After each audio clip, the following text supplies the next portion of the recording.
Hujambo na karibu tena mtazamaji wa The World News katika kipindi hiki cha ulimwengu wa siasa. Mimi ni Adam Hussein.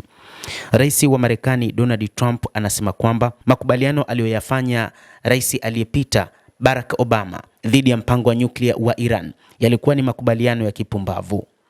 Rais huyo wa sasa wa Marekani anasema kwamba Rais Obama wakati huo alifanya makubaliano ya kijinga sana dhidi ya mpango wa nyuklia wa Iran katika kile kilichoitwa JCPOA mwaka 2015, na ndio maana yeye binafsi katika mwaka 2018 aliuondoa mkataba huo. Trump aliwashutumu marais wa zamani Barack Obama na Joe Biden kwa kuunda mnyama mkubwa, akimaanisha jinsi walivyoshughulikia suala la nyuklia la Iran.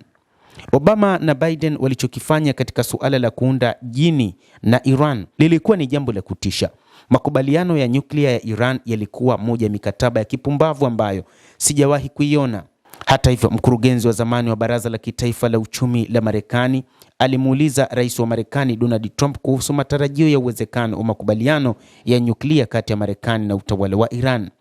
Trump alithibitisha kuwa Iran inataka kufanya makubaliano na Marekani na kuongeza kuwa itakuwa ni upumbavu sana ikiwa hawatafanya hivyo na ikiwa wataiacha Iran kuendelea na urutubishaji. Mpango wa sasa wa Marekani ni kuiona Tehran kuwa taifa lisilokuwa na urutubishaji wa uranium na kwamba hata uranium iliyopo iondolewe nchini humo, jambo ambalo Iran yenyewe imelipinga kwa kiasi kikubwa.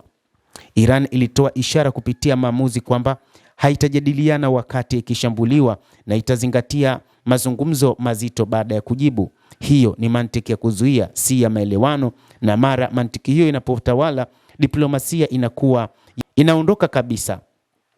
Utangulizi huo ni muhimu kwa sababu mazungumzo ya sasa yanafanyika katika mazingira ambayo ishara ya kijeshi ni kali tena na ni ya uwezekano wa hali ya juu.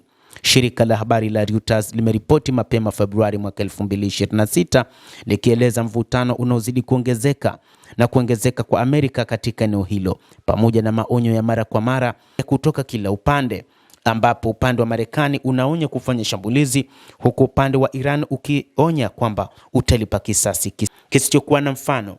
Sambamba na hilo, waziri wa mambo ya nje wa Iran amesema waziwazi kwamba iwapo Marekani itashambulia, Iran itashambulia ngome za Marekani katika Mashariki ya Kati.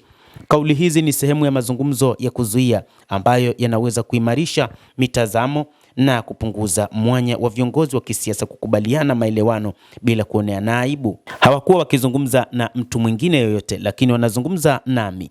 Tuliondoa nguvu zao za nyuklia mara ya mwisho na itabidi tuone kama tutaondoa zaidi wakati huu, anasema rais huyo wa Marekani akirejelea vita vya siku 12 vya mwezi Juni mwaka 2025 ambapo mashambulizi ya pamoja ya Marekani na Israel yaliharibu miundombinu mingi ya uzalishaji wa nyuklia nchini Iran.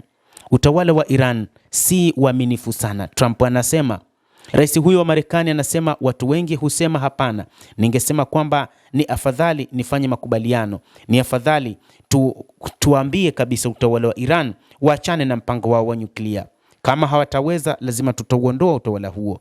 Wanapaswa kuwa na makubaliano mazuri. Hakuna silaha za nyuklia, hakuna makombora ya ballistic, vitu vyote tofauti ungetaka. Akiongeza kuwa utawala wa Iran umekuwa si waaminifu sana kwa Marekani kwa miaka mingi, anasema kiongozi huyo wa Marekani.